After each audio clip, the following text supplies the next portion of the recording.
సీతమ్మ వారిని దర్శనం చేయించుకొని రాముల వారు ఇచ్చిన అమ్ముళేకం అమ్మవారికి ఇచ్చి అమ్మవారి ఇచ్చిన చూడవాడిని పట్టుకొచ్చి చూసినమ్మంటే కాల్చుకొచ్చాడంటారే, అదే దూత అన్నవాడు ఎలా ఉండాలి అంటే ఇంతమంది చెప్తే అంత చేసుకుని రావాలి. సీతను చూసి రావడమే కాదు, రావణాసురుడు బాగా ఎంత ఉంది, ఏనుగులు ఎన్ని ఉన్నాయి, గుర్రాలు ఎన్ని ఉన్నాయి, ఎన్ని ద్వారాలు ఉన్నాయి, ఎక్కడ వాళ్ళు ఎలా చేస్తున్నారో అన్నీ తెలుసుకోవాలనే ఉద్దేశంతో అశోకవనాన్ని ధ్వంసం చేస్తాడు. అంటే రావణాసురుడి దగ్గర దర్శనం కావాలి అంటే ఊరిని చూస్తారా పిలవరు, ఏదో కార్యక్రమం చేసి అటెన్షన్ సీక్ చేయాలి. ఆ అటెన్షన్ రావాలి అంటే ఏం చేశాడు, అశోకవనాన్ని ధ్వంసం చేస్తాడు. లంకలో రావణాసురుడికి అత్యంత ప్రీతిపాత్రమైన వరం ఏదంటే అశోకవనం. అశోకవనంలో శ్రీరాముని పెట్టాడు. అప్పుడు అశోకవనం ధ్వంసం అయినప్పుడు రాక్షసులు ఎంతో మంది వస్తే 85,000 మంది రాక్షసులు వస్తే గుంటి చేతితోటి ఆంజనేయ స్వామి వాళ్ళందరూ మట్టుపరుస్తాడు. ఆ తర్వాత అక్షయ్ కుమారుడు వస్తాడు, అక్షయ్ కుమారుడు కూడా మట్టుపెడతాడు. అప్పుడు రావణాసురుడు ఏం చేస్తాడు, ఇంద్రజిత్తు బంధిస్తాడు. ఇంద్రజిత్తు మాయావి కదా, బ్రహ్మాస్త్రం వేసి ఆంజనేయ స్వామిని బంధిస్తాడు. ఆంజనేయ స్వామికి ఒక వరం ఉంది, చిరంజీవి అయిన బ్రహ్మాస్త్రం కూడా ఆయన ఏమి చేయదు. కానీ బ్రహ్మదేవుడికి గౌరవం ఇచ్చి బంధింపబడతాడు. ఒకసారి బంధింపబడిన బ్రహ్మాస్త్రాన్ని ఎవరైనా కానీ మళ్ళీ కట్టడానికి ప్రయత్నం చేస్తే దాని ఫలితం పోతుంది. అలా కూడా రాక్షసులు మూర్ఖులు కదా, వాళ్ళు ఏం చేశారు, బంధించే బ్రహ్మాస్త్రాన్ని కాకుండా మరొకతాడుతో కడతారు ఆంజనేయ స్వామి. అప్పుడు ఆ బ్రహ్మాస్త్రం పౌరంతా పోవడమే కాకుండా ఆ రాత్రంతా కూడా ఆ బ్రహ్మాస్త్రం మీద బంధింపబడిన వ్యక్తికి ఉన్న బలం అంతా అమితంగా ఉంటుంది. అది ఇంద్రజిత్తుకు తెలుసు. అయినా రావణాసురుడు ఆంజనేయ స్వామి రావణాసురుడు ఎలాగైనా చూడాలనే భావంతో మీరు మతభావం కలిసి ఉన్నాడు. రావణాసురుడు ఏం చేస్తాడు, ఈ ఇంద్రజిత్తు ఏం చేస్తాడు, తీసుకెళ్ళి అక్కడ రావణాసురుడు లంకలో సభలో మహేశ్వరంలో కూర్చుంటాడు. ఎవరైనా నువ్వు ఎందుకు వచ్చావు ఏమిటి అంటే, నేను రామదూతని, మా సీతమ్మను బంధించావు, ఆ సీతమ్మని చూసుకెళ్ళడానికి వచ్చాను. మా రాముడు లక్ష్మణుడు అమిత పరాక్రమవంతులు, వాళ్ళు వచ్చి నిన్ను మట్టు పెడతారు.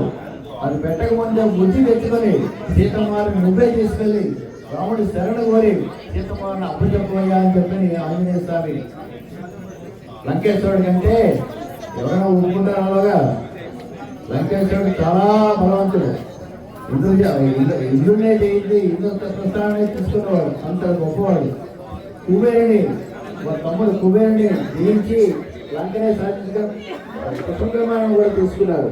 అటువంటి బలవంతుడైన రామాయణుడు ఒప్పుకోకుండా వీడు వెంటనే మట్టు పెట్టండి అంటే విభీషణుడు అంటాడు, అన్నా దూతగా వచ్చిన వాడిని మనం మట్టు పెట్టకూడదు, దూత వెళ్ళి మన బలవంతా చెప్పాలి కదా వాళ్ళకి, అంటే దూతని విడిచిపెట్టు అంటే సరే. దూతలకి అత్యంత ప్రీతి మాత్రమే వాళ్ళకు తోకకి మంట పెట్టండి అంటారు.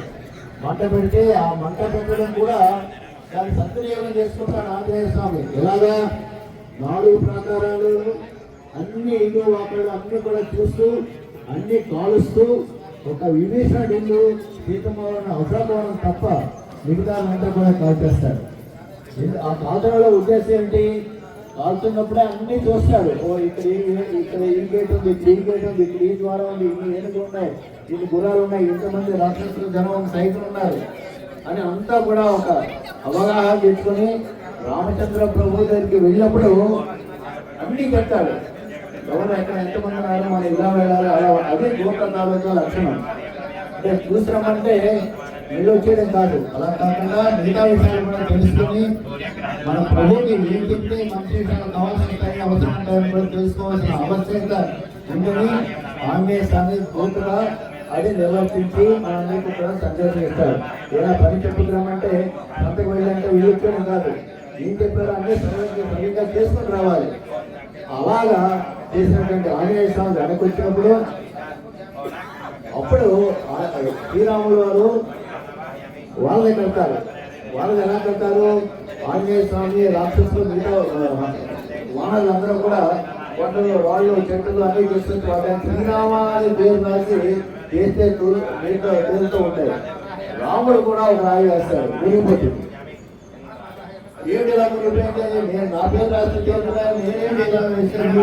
రాముడు వచ్చి హనుమంతుడు చెప్పాడు, రామా మాకేదైనా ప్రాబ్లం వస్తే రామాను నీ శరణం వెళ్తాము మేము, నువ్వే నీకు శరణాలు చెప్పు, నీకు నువ్వే శరణం అంటే వెళ్ళిపోతుంది అంటే నువ్వు మా అందరికీ శరణాలు అని చెప్పి చెప్పడంతో అప్పుడే ఊదా బయటగా చెప్తారు అందరూ కూడా, ఊళ్ళో కూడా నేను కూడా సాయం చేస్తానని చెప్పి వాళ్ళ రాష్ట్రంలో కాళ్ళ మధ్యలో చూస్తూ నిజంగా రేణువు అంతకంటే పెద్దగా తీసుకొచ్చే రాళ్ళ మధ్యలో రేణువు వేస్తూ ఉంటుంది.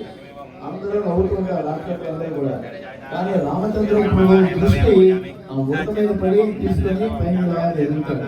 అందుకే 3 గంటలు ఇప్పటికీ ఊట మీద 3 గంటలు రాముడు ఆశీర్వదించాలి అని చెప్పుకోబడుతుంది.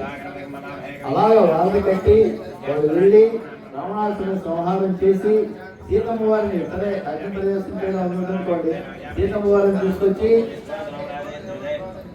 అయోధ్యకు వచ్చినప్పుడు అయోధ్యలో ఎంటర్ అయ్యే ముందు అక్కడ భరతుడు కూడా శపథం పట్టి గుంటూరు యుద్ధాలుగా ఉంటాడు. లక్ష్మణుడు, భరతుడు, శత్రువుడు వీళ్ళందరూ కూడా రామచంద్ర ప్రభు సంస్కారం చూడండి. ముందు ఇతనికి సంస్కారం చేస్తే బట్టలు కడతాము, కిరీటం పెడతామంటే కాదు, ముందు కమ్మలకు చేయడం చెప్పి భరతుడికి, లక్ష్మణుడికి, శత్రువుడికి నమస్కారం చేసి మంచి బట్టలు వేసి తర్వాత రామచంద్ర ప్రభు చేయించుకుంటారు. అది అన్నదమ్ముడిగా చేయవలసింది.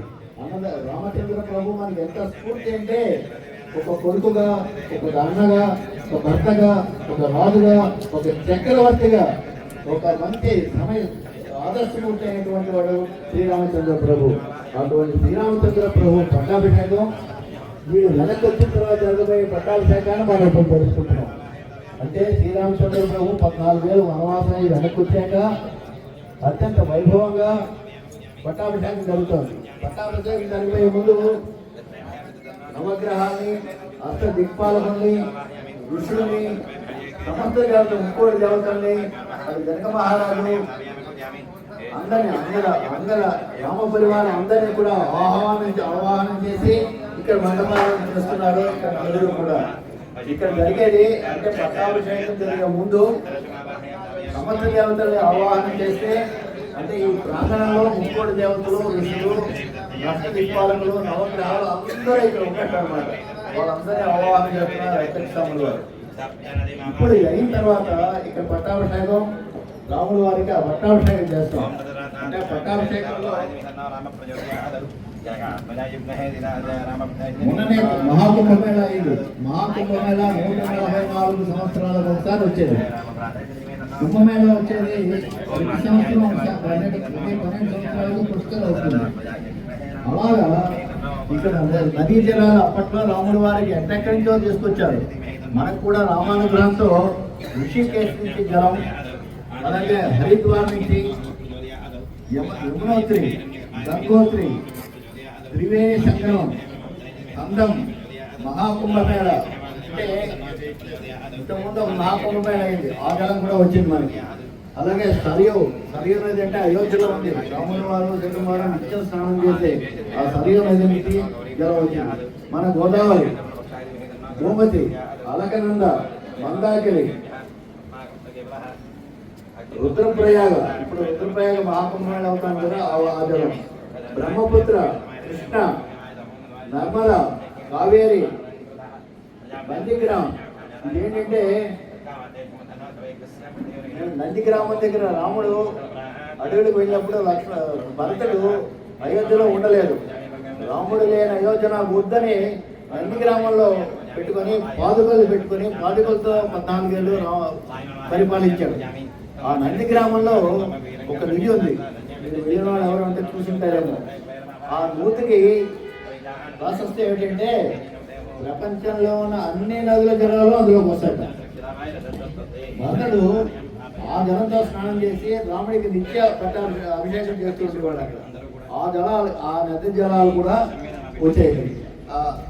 అలాగే పంపా నది, నాగవల్లి, సింధు, వంశధార, వేగవతి, సువర్ణముఖి నది. రామేశ్వరంలో మీరు వెళ్ళే ఉంటారు అందరూ. రామేశ్వరంలో వెళ్ళిన వాళ్ళు 22 నూతులు ఉంటాయి అక్కడ. 22 రోజుల్లోనూ ప్రతి వాళ్ళు స్నానం చేస్తే చాలా ముక్తి భక్తి అని చెప్పి ఆ 22 నూతన జలాలు కూడా మనం తీసుకొచ్చాం ఇక్కడికి. అలాగే సప్త సముద్రాల నుంచి నీళ్ళు పట్టుకొచ్చారు. మనం తీసుకొచ్చింది ఏంటంటే ఒకటి విశాఖ మన బంగాళాఖాతంది, ఇంకొకటి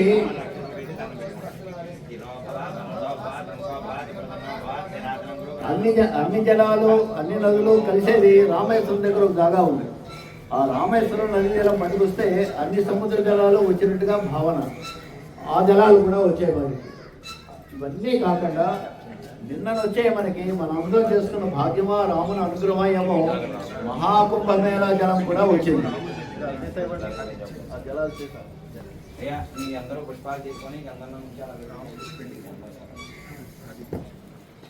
ఇందులో ఈ 42 నదులు మహాకుంభమేళాలు సముద్రాల జలాలు కూడా ఇందులో చేయబడ్డాయి.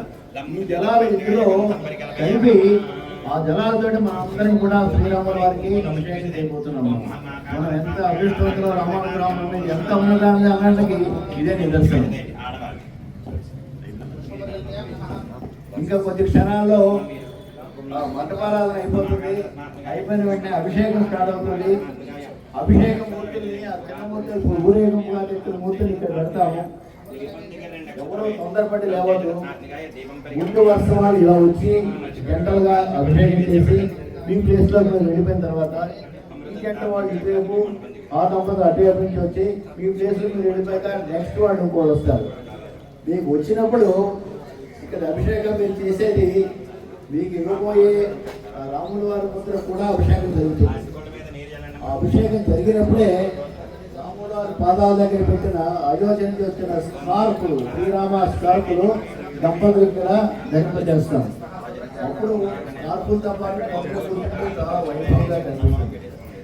అభిషేకం అయిన తర్వాత ఆ మూర్తులన్నీ కూడా శుభ్రం చేసి అధ్యక్షములు వాళ్ళ స్వహస్తాలతో మీ అందరికీ కూడా అందిస్తారు. మీకు ఇచ్చిన మంటపాల మీద ఆ మూర్తిని పెట్టి అప్పుడు అష్టోత్తర సంగ్రామావళి అంటే రాముల వారికి అష్టోత్తరం, సీతమ్మ వారికి కుంకుమూర్తి అష్టోత్తరం, అలాగే ఆంజనేయ స్వామికి 108 సంవత్సరాల అష్టోత్తరం కూడా స్వహస్తాలతో మనం అందరం కూడా చేసుకునే భాగ్యం కలుగుతుంది ఇవాళ.